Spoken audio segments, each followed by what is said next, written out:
Welcome to తొలి Ekadashi channel. నేను మీ హరికృష్ణ. నమస్తే శ్రీకాంత్. నమస్తే హరికృష్ణ. ఓకే, ఈరోజు మనం క్రిస్టమస్ గురించి ఈరోజు చర్చించుకుందాం.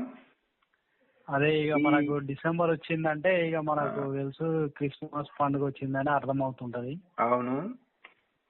అది మరి క్రిస్మస్ పండుగనైతే మనకు ప్రపంచవ్యాప్తంగా జరుపుకుంటారు అన్నమాట. అవును, ఈ క్రిస్మస్ అనేది ఇప్పుడు యేసుక్రీస్తు జననానికి గుర్తుగా ఈ ప్రపంచ వ్యాప్తంగా 100 కోట్ల మంది ప్రజలు కూడా జరుపుకునే పండుగ ఈ క్రిస్టమస్ పండుగ. ఈ మతపరమైన సాంస్కృతిక పండుగ అని మనం చెప్పుకోవచ్చు. అవును, అట్నే ఎందుకంటే ఇది ప్రపంచంలోనే అన్ని దేశాలలో ఉంటారు అనమాట. క్రిస్టియన్స్ ఎక్కువ ఉంటారు. అయితే మరి క్రిస్మస్ ఎందుకు జరుపుకుంటున్నారో ఆ చరిత్ర ఏందనేది ఇప్పుడు కొద్దిగా మనం తెలుసుకుందాం. అయితే ముఖ్యంగా మనకు ఈ యేసుక్రీస్తు పుట్టినరోజునే ప్రపంచవ్యాప్తంగా క్రిస్మస్ పండుగ జరుపుకుంటారు అనమాట. అవును. అయితే మనకు ఇటలీ దేశంలో రోమ్ నగరం అని ఉంటది. ఈ రోమ్ నగరాన్ని పాలించే అగస్టస్ సీజర్ రాజు ఉంటాడు ఒక ఆయన. ఆయన ఏం చేస్తాడంటే జనాభా లెక్కించడానికి ప్రజలందరినీ వారి సొంత ఊళ్ళకి వెళ్ళిపోమని చెప్తాడు అనమాట. అయితే డిసెంబర్ 25వ తేదీలోగా వెళ్ళాలని చెప్తాడు. అప్పుడే నజరేతు పట్టణం అని ఉంటది. ఈ మేరీమాత ఈ జోసెఫ్ కు పెళ్లి కుదురుతుంది అన్నమాట. ఈ నజరేత్ పట్టణంలో ఉన్న మేరీమాతకు జోసెఫ్ పెళ్లి కుదురుతుంది. అయితే ఒక రోజున ఈ మేరీమాతకు గాబ్రియల్ అనే ఒక దేవదూత కళ్ళలో కనబడతాడు అనమాట. ఆయన కనబడి ఇక మేరీమాతకి ఏం చెప్తాడంటే, నువ్వు అనుగ్రహం చేత పెళ్లి కాకుండానే గర్భం దాలుస్తావు, మళ్ళా ఒక మగపిల్లవాడు పుడతాడు, అతడు దేవుని కుమారుడుగా మరియు అతను యేసుగా పిలువబడతాడని చెప్తాడు అన్నమాట. అంటే ఇక యేసు అంటే రక్షకుడు అర్థం కాబట్టి ఇక అతనికి యేసు అనే పేరు పెట్టాలని కూడా చెప్తాడు అనమాట దేవదూత. అయితే ఇక దేవదూత చెప్పిన ప్రకారంగానే ఆ మేరీమాత గర్భం దాలుస్తుంది అనమాట. అయితే ఈ విషయం తెలుసుకున్న జోసెఫ్ మన వివాహం చేసుకోవాలనుకుంటాడు కదా. అయితే ఇక ఆయన అపార్థం చేసుకుని వివాహం చేసుకుని అని అంటాడు అనమాట. చేసుకున్నా అంటే అప్పుడు ఈ దేవదూత మళ్ళీ ఈ జోసెఫ్ కల్లోకి వచ్చి ఇట్లా అతను దేవుని కుమారుడిగా వస్తున్నాడు, అది ఆమెనే జన్మనియ్యాలి అని ఇక ఆ జోసెఫ్ కి అర్థమయ్యేటట్టు చెప్తాడు అనమాట. చెప్పడంతో ఈ జోసెఫ్ ఈ మేరీమాత ఇద్దరు పెళ్లి చేసుకుంటారు అనమాట. అయితే ఇక మనకు తెలుసు ఈ క్రిస్టియన్స్ అంటే కొద్దిగా మనము హిస్టరీలోకి వెళ్తే అయితే మనం ముందు చెప్పినట్టుగా ఈ రాజు ఏం చేస్తాడంటే ఈ జనాభా లెక్కల కోసము వెళ్ళమన్నాడు కదా ఈ వీళ్ళందరినీ. అయితే ఈ జోసెఫ్ మేరీమాతలు కూడా వాళ్ళ స్వగ్రామము బెత్లెహేమ్ కు బయలుదేరుతారు అనమాట. ఈ బెత్లెహేమ్ అనేది ఎక్కడ ఉంటది అంటే మనకి ఇజ్రాయెల్ మరియు పాలస్తీనా మధ్యలో ఉంటది అనమాట. అది ఇప్పుడు మనకి ఇజ్రాయెల్ పాలస్తీనా ఉన్నాయి కదా, వీళ్ళకి ఎప్పుడు యుద్ధాలే అవుతుంటాయి. అక్కడ ఉంటది అనమాట ఈ బెత్లెహేమ్. అంటే ఇది జెరూసలేం దగ్గర ఉంటది అనమాట. ఈ జెరూసలేంలో మనకి యేసుక్రీస్తు పుట్టిండు అనమాట ఇక్కడ. అయితే వీళ్ళు అక్కడ చేరుకునే టైంకి వాళ్ళకు ఆశ్రయం ఉంటందుకు ఏం దొరకదు. ఇక ఒక పశువుల కాపలా ఉంటారు అనమాట వాళ్ళు. ఇక అప్పుడే మేరీమాత పశువు పాకలోనే యేసుక్రీస్తు జన్మనిస్తుంది. ఇక అప్పుడు అదే డిసెంబర్ 25 తారీఖు అనమాట. అంటే ఇక డిసెంబర్ 25న క్రీస్తు జన్మించింది కాబట్టి ఈ క్రిస్మస్ పండుగను ప్రపంచవ్యాప్తంగా జరుపుకుంటారు అనమాట. అంటే ఇక్కడ కొన్ని ఏముందంటే, ఇక్కడ క్రీస్తు అంటే ఏ నెలలో ఏ తేదీన జన్మించాడన్న విషయం తెలియకపోయినా, అంటే 4వ శతాబ్ది మధ్య భాగం నాటికల్లా పశ్చిమ క్రైస్తవ చర్చి క్రిస్మస్ ను డిసెంబర్ 25 నాటికి నిర్వహించడం సాగించింది. అంటే ఇక అదే తేదీన తర్వాత తూర్పు క్రైస్తవం కూడా స్వీకరించింది. తర్వాత ప్రస్తుత కాలంలో క్రైస్తవుల్లో అత్యధికులు గ్రెగోరియన్ క్యాలెండర్ లోని డిసెంబర్ నెల 25వ తేదీనే నిర్వహించుకుంటున్నారు అనమాట ఈ క్రిస్మస్ ని. అదే అన్నమాట. అయితే ఈ మరి క్రిస్మస్ పండుగ ఎలా జరుపుకుంటారా అంటే, ఇక మనకు తెలిసి క్రిస్మస్ పండుగ అంటేనే స్టార్స్ గుర్తుకొస్తాయి అనమాట. ఇక ఈ డిసెంబర్ స్టార్ట్ అవడం తోటే ప్రతి క్రిస్టియన్ వాళ్ళ ఇంటి పైన ఒక స్టార్ ను పెట్టి ఇక లైట్లతో మంచిగా అలంకరిస్తారు అనమాట. ఈ స్టార్ పెట్టడం ఇప్పుడు వివిధ దేశాల్లో క్రిస్మస్ పండుగ సందర్భంగా నిర్వహించే వేడుకలో కొన్ని క్రైస్తవులు పూర్వపు పద్ధతులు, కొన్ని క్రైస్తవ పద్ధతులు, కొన్ని లౌకిక విధానాలు ఉంటాయి అన్నమాట. ఆధునికంగా ప్రసిద్ధి చెందిన వేడుకల్లో ఇట్లా బహుమతులు ఇవ్వడం, క్రిస్మస్ కోసం అడ్వెంట్ క్యాలెండర్లు డిసెంబర్ 1 నుంచి లెక్కించడం, అడ్వెంట్ రేట్ పేరిట ఆకుపచ్చని ఆకులతో రింగులు తయారు చేసుకొని 4 గాని 5 గాని కొవ్వొత్తులు ఇట్లా వెలిగించడం లాంటివి కూడా చేస్తారన్నమాట.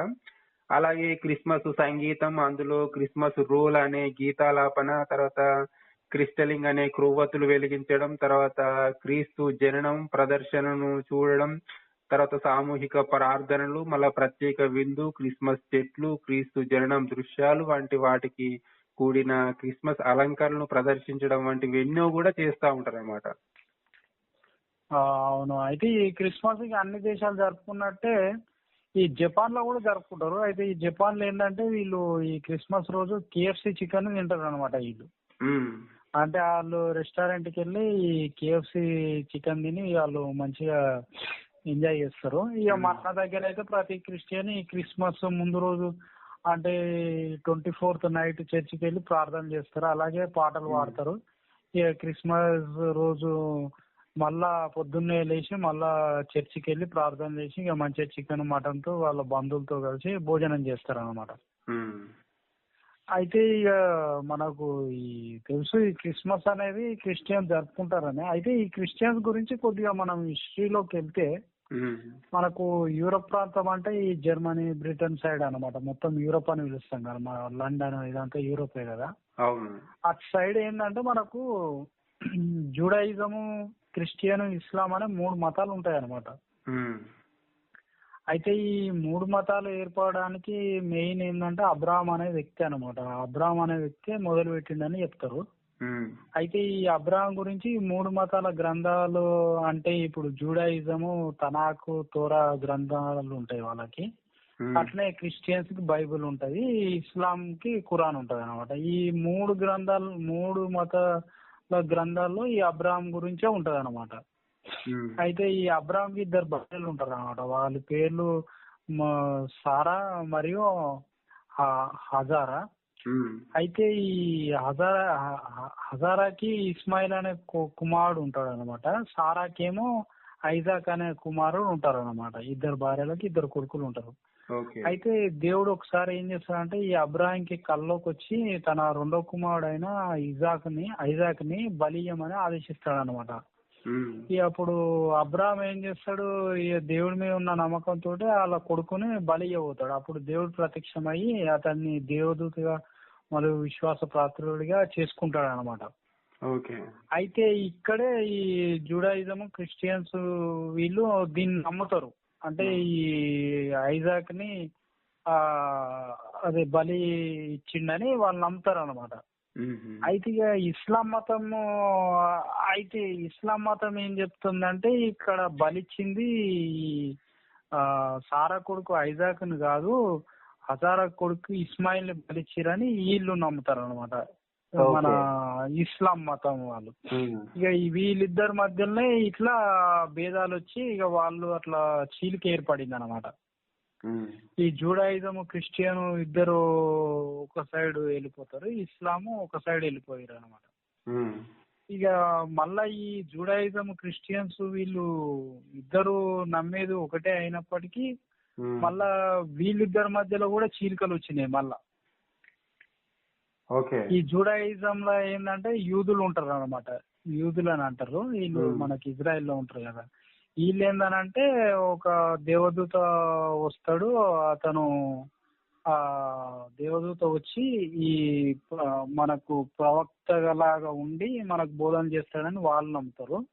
అయితే ఈ క్రిస్టియన్స్ వాళ్ళు ఏందనంటే ఈ దేవదూత ఆల్రెడీ వచ్చిండు, యేసుక్రీస్తు అయి పుట్టిండు, ఆయన మేరీ మాత ఎవరంటే మళ్ళా ఈ యూదుల అమ్మాయి ఆమె కూడా. ఆమె పుట్టిండు యేసుక్రీస్తు. అయితే ఆయన ఆల్రెడీ పుట్టిండు, ఆయన దేవుని కుమారుడే అని వీళ్ళు మళ్ళా ఈ క్రిస్టియన్స్, ఈ జూడాయిజం మధ్య వీళ్ళిద్దరి మధ్యలో మళ్ళా అట్లా చీలిపోయారు అనమాట. అప్పుడు అట్లా చీలిపోయే ఈ జూడాయిజం లోని కొందరు యూదులు ఈ మన యేసుక్రీస్తుని ఇట్లా సిలువ కూడా వేసిర్రు అనమాట అప్పుడు ఆయన. అంటే వాళ్ళు జూడాయిజం లోని కొందరు ఏంటంటే వాళ్ళు యేసుక్రీస్తుని దేవుని కుమారుడుగా ఒప్పుకోలేదు వాళ్ళు. ఓకే. వాళ్ళు అట్లా ఈ జూడాయిజము మళ్ళీ ఈ క్రిస్టియన్స్ ఇట్లా కూడా విడిపోయింది ఇక అట్లా. అయితే వీళ్ళ ఇప్పుడు ఈ జుడాయిజము, క్రిస్టియను, మళ్ళా ఇస్లాము ఈ ముగ్గురికి పవిత్రమైన ప్లేస్ ఏంటంటే అది జెరూసలేం అనమాట. ఈ జెరూసలేం అనే ప్రాంతము ఈ ముగ్గురికి పవిత్రమైన ప్లేస్ ఉంది. జెరూసలేం ఎక్కడ ఉంటదంటే మనకు ఇజ్రాయెల్ పక్కన ఇజ్రాయెల్ పాలస్తీనా మధ్యలో ఉంటది అనమాట. అందుకని ఇక్కడ ఎప్పుడు యుద్ధాలు అయితేనే ఉంటాయి అనమాట వీళ్ళ ముగ్గురికి, ఈ ముగ్గురు మతస్థులకి. అట్లా అనమాట. ఇక మరి ఇక్కడ ఇక ఈ జెరూసలేంలో ఏంటంటే మనకు యేసుక్రీస్తు పుట్టింది జెరూసలేంలో పుట్టిండు. అట్లాగే మళ్ళా మనము ముందు చెప్పిన అబ్రాహాము ఐజాక్ను బలి చేయడానికి తీసుకొచ్చింది కూడా జెరూసలేంలోకి, యూదులు నమ్ముతారు. అట్నే ఇక మన ఇస్లాం మతంలో మన మహమ్మద్ ప్రవక్త ఉంటాడు కదా, అతను ఇక్కడ నుండే స్వర్గానికి చేరుకుండని ఇస్లాం మతస్థులు నమ్ముతారు అనమాట. అందుకు ఈ ప్లేస్ అనేది వాళ్ళకు జెరూసలేం ప్రాంతం అనేది వాళ్ళకు పవిత్రంగా చూస్తారు అనమాట. అందుకే ఇక్కడ చాలా మంది అంటే ఈ ముగ్గురు మతస్థులు వెళ్తారు ప్రపంచం నుండి అంటారు. క్రిస్టియన్స్ వెళ్తారు, యూదులు వెళ్తారు, మళ్ళా ఈ ముస్లిమ్స్ వెళ్తారు అనమాట. అందుకని ఆడ ఎప్పుడు ఏదో ఒక చోట యుద్ధం జరుగుతూనే ఉంటా ఈ దేవుని పేరు మీద. అట్లా మరి క్రిస్మస్ అనేది ఈ ప్రపంచవ్యాప్తంగా క్రిస్టియన్స్ చాలా మంది ఉంటారు కాబట్టి ఈ క్రిస్మస్ డిసెంబర్ 25 చాలా ఘనంగా జరుపుకుంటారని మనం చెప్పొచ్చు. ఓకే. సో ఇది మనము తొలి ఏకాదశి ఛానల్ ద్వారా క్రిస్మస్ గురించి చెప్పాలనుకున్నది. థ్యాంక్స్ ఫర్ వాచింగ్ తొలి Ekadashi TV. Thank you so much.